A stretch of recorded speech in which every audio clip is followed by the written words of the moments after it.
más detalles de lo que fue la vida del Papa Francisco antes de ser nombrado en su pontificado y también en el legado que dejó en el Vaticano. Pero podemos hablar de su relación con Argentina. Ya destacábamos este hecho de que nunca regresó a Argentina luego de ser nombrado Papa. Claro que sí, una relación de amor y odio. Él fue bastante conflictivo como arzobispo de Buenos Aires, tuvo varias disputas en especial con el gobierno de Néstor Kirchner y luego también recibió muchas críticas de parte del actual presidente Javier Milei, que incluso lo insultó en términos bastante duros. La relación compleja, difícil entre el primer papa argentino y su país en la siguiente nota. Lo visitó Messi, lo abrazó Maradona, le cantó León Gieco. Pero Jorge Bergoglio a Argentina nunca volvió. Dicen para evitar que lo usaran políticamente o que lo identificaran apoyando a un sector, aunque siempre dejó guiños de su tierra, especialmente de su gran pasión. Y que gane San Lorenzo. Sí, el papa más futbolero de la historia era fanático del club trasandino San Lorenzo de Almagro, equipo que ahora lo llora y lo despide. Siempre cuervo. Jorge Bergoglio.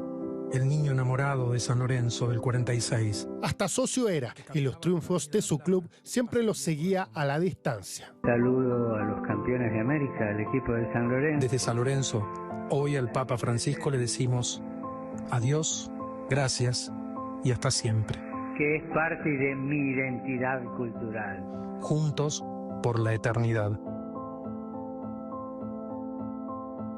Su corazón era del cuadro azulgrana, incluso recibió al plantel en el Vaticano en 2016, visita donde bendijo al chileno Paulo Díaz, defensor de San Lorenzo por esos años. Nada, me ayudó mucho sentir que el Papa te bendice, te cambia mucho la mentalidad. Bueno, si algo acercó al Papa Francisco al pueblo, a la gente, a los fieles, a lo popular, fue el fútbol.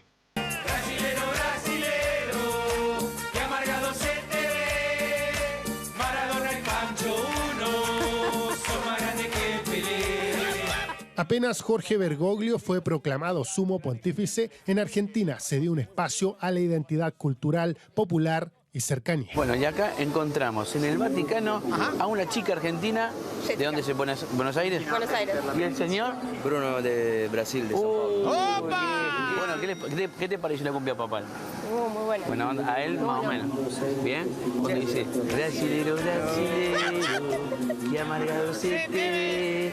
Tenemos Pancho primero, qué más grande que Pelé. Al otro lado de la cordillera siempre hubo esperanza que el Papa algún día iba a visitar la tierra que lo vio nacer. Pero, ¿por qué nunca fue si visitó 10 países de Latinoamérica, incluido el nuestro? Desde que es Papa, Francisco recibió a todos los presidentes argentinos. Mantuvo el primer encuentro en el Vaticano con Cristina Fernández de Kirchner. Mauricio Macri también pasó por el Vaticano, donde el sumo pontífice lo recibió el 27 de febrero de 2016. El otrora presidente trasandino Alberto Fernández también visitó al Papa en 2020 y el actual mandatario Javier Milei lo hizo en 2024, generando un giro total en la relación entre ambos, considerando las duras críticas de Milei antes de llegar a la Casa Rosada. El Papa, sí, lo voy a decir de frente, es el representante del maligno en la tierra. ¿Vos sabías que el Papa impulsa el comunismo? Entonces no tengo ningún problema en decir lo que digo del impresentable que está en Roma. En nombre de Dios. La relación del sumo pontífice con los mandatarios argentinos fue más bien distante. Por eso siempre se especuló que no visitó su país por la grieta política y por la polarización. La decisión desde el Vaticano de no pisar suelo argentino habría sido simplemente para no generar divisiones. Veo ayuro, sigme Deus adiuvet. Fue el rostro de una iglesia más humana, con los pies en la tierra sin dejar de mirar el cielo. Te vamos a extrañar, Francisco. La tristeza que tenemos es infinita. Un religioso de una talla sin igual, un político severo y especialmente un pastor bueno. Su vida estuvo marcada por las enseñanzas que dio con la palabra, con su compromiso y sus gestos. Y ahora estoy triste, muy triste estoy. Y a veces le pregunto, ¿por qué no vino a ver sus hijos? Los vecinos de la Villa 21 de Buenos Aires lamentan que el Papa no haya ido nunca. Antes de ser Francisco, era el padre Jorge y visitaba constantemente esta zona de la capital trasandina. Compartía con la comunidad sin hacer distinciones, dicen quienes compartieron con él. Recuerdan algunas anécdotas. Y venía atrás mío. Y nosotros teníamos jarra, agua fría y cerveza. Y yo agarré y le dije, toma padre, le digo. Le pasé, en vez de pasarle agua, le pasé la cerveza. Me dice, qué rico que está esto. O sea que sí lo vimos de lejos cuando vino al Paraguay, todas esas cosas. Pero así de cerca, como charlábamos antes con él, como nos sentábamos en una mesa a comer juntos, entonces eso nos hace falta y lo extrañamos mucho. El primer papa latinoamericano representó a su país por el mundo, siendo una figura influyente como líder espiritual hasta su último día. La conexión de Jorge Mario Bergoglio con Argentina parecía inquebrantable, pero a la distancia, porque en su pontificado de un poco más de 12 años quedó pendiente su regreso.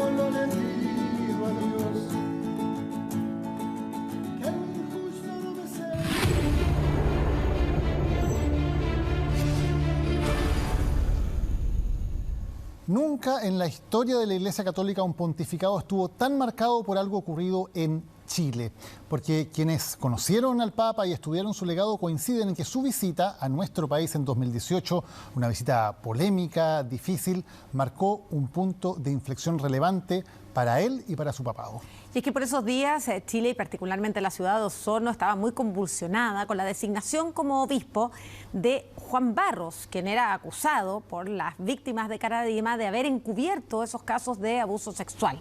En más de una ocasión el Papa defendió el nombramiento de Barros a pesar de que la comunidad de Osorno y también miembros de la Iglesia le habían advertido lo que podía ocurrir incluso durante su visita, y eso efectivamente ocurrió, tanto así que tuvo luego que mandar una comisión investigadora e invitar a las víctimas de Caradima al Vaticano para pedirles perdón.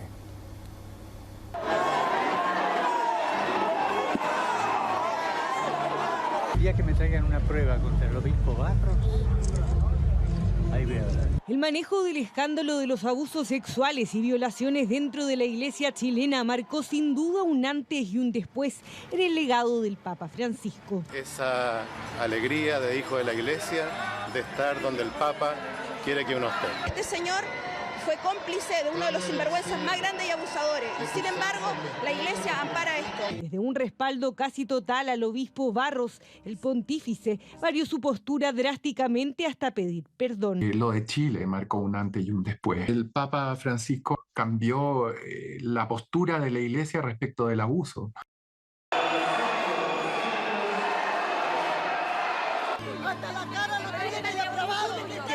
Era enero del año 2015 y así recibía Osorno a su nuevo obispo Juan Barros en su primera misa, divididos con globos blancos y negros. ¡Abusar y violar! ¡Los psiquiátricos están llenos!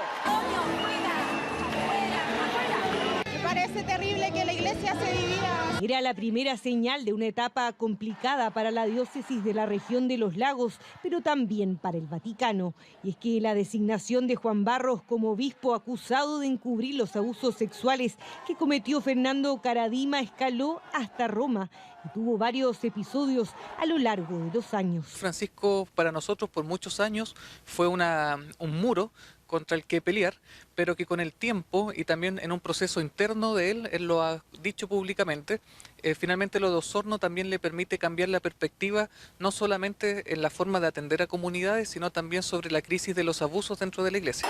El mismo año, en medio de las protestas que no cesaban contra el polémico obispo, el Papa Francisco respondió en duros términos sobre lo que sucedía en Osorno, desatando aún más controversia. Piensen con la cabeza y no se dejen llevar de las narices de todos los zurdos que son los que armaron la cosa. Osorno sufre sí, pero por tonta, porque no abren su corazón a lo que Dios dice. Este episodio y lo que simbolizaba la figura de Juan Barros marcaría la difícil visita del Papa a Chile en 2018, donde fue recibido fríamente. La visita vino a dejar un ambiente de impunidad y de que aquí todo está bien. Eso porque cuando llegó a un Iquique más bien vacío, nuevamente defendió al obispo. El día que me traigan una prueba contra el obispo Barros, ahí voy a hablar. No hay una sola prueba en contra, todo es calumnia. El padre, como te digo, ha sido siempre conmigo muy cariñoso, muy apoyador. Ese apoyo a Barros generó el rechazo inmediato de las víctimas de Caradima. Lo que ha hecho el Papa hoy es ofensivo y es doloroso. Papa Francisco desaprovechó una gran oportunidad, la de escuchar a la comunidad de Osorno y a quienes hemos afirmado que el obispo Barros había encubierto los abusos de Caradima. A partir de ese entonces, los abusos se tomaron la agenda de Jorge Mario Bergoglio, quien finalmente dio un giro y en el avión papal de vuelta a Roma pidió perdón por sus dichos. E lì, con questo devo chiedere scusa, perché la parola prova ha ferito a tanti abusati e adesso io me ne accorgo che la mia espressione non è stata felice perché non ho pensato in quello. El episodio sería un punto de inflexión en su papado. Meses después, en una carta enviada a la Conferencia Episcopal de Chile, el Papa reconoció los abusos sexuales y dijo haber cometido graves equivocaciones, sentir dolor y vergüenza. Tras eso, envió al arzobispo Charles Chicluna, el mayor experto en crímenes sexuales, para entrevistar a las víctimas de Caradima y realizar un informe que fue lapidario. 3.600 fojas de pruebas de los abusos cometidos en Chile, de acuerdo por sacerdotes, de acuerdo mal llamados sacerdotes. El sumo pontífice se reunió personalmente en el Vaticano con José Andrés Murillo, James Hamilton y Juan Carlos Cruz. Con este último incluso entabló una relación de amistad que duró hasta hoy. El Papa Francisco marcó un antes y un después en el tema abuso, o sea, lo de Chile marcó un antes y un después. El hecho de pedir perdón, el hecho de invitarnos a hablar con él, yo me quedé una semana con él y después le pidió la renuncia a todos los obispos chilenos. Todos los obispos presentes en Roma, por escrito, hemos puesto nuestros cargos en las manos del Santo Padre. Ha habido un remesón grande en la iglesia chilena. Todos los obispos de este país han presentado su renuncia. The bishops apologized to Chile, to the victims and to the Pope. Tras recibir el informe elaborado por Chicluna, el Papa en mayo de 2018 convocó en Roma a los 34 obispos chilenos, a quienes entregó una nueva carta que derivó en la renuncia completa de toda la Conferencia Episcopal chilena, en un hecho inédito en la historia de la Iglesia. La Conferencia Episcopal es llamada de urgencia al Vaticano. Ellos no sabían a qué iban y cuando el Papa les dice, en el país de ustedes ha habido abuso de conciencia, abuso de poder y abusos sexuales, estamos frente a una realidad que a mí me duele, dijo. Más aún que ustedes han sido cómplices. O sea, fue una remesón bastante grande para la iglesia chilena. Implicó que la misma iglesia chilena iniciara todo un proceso, que ya lleva 7 años, 8 años, de mejorar procedimientos. Se creó esta oficina de escucha, por ejemplo, en el arzobispado y otros procedimientos. Un episodio que marcó su relación con Chile y, más que eso, finalmente llevó a Francisco a impulsar distintas reformas dentro de la Iglesia, modificando, por ejemplo, el derecho canónico para castigar los abusos sexuales contra menores.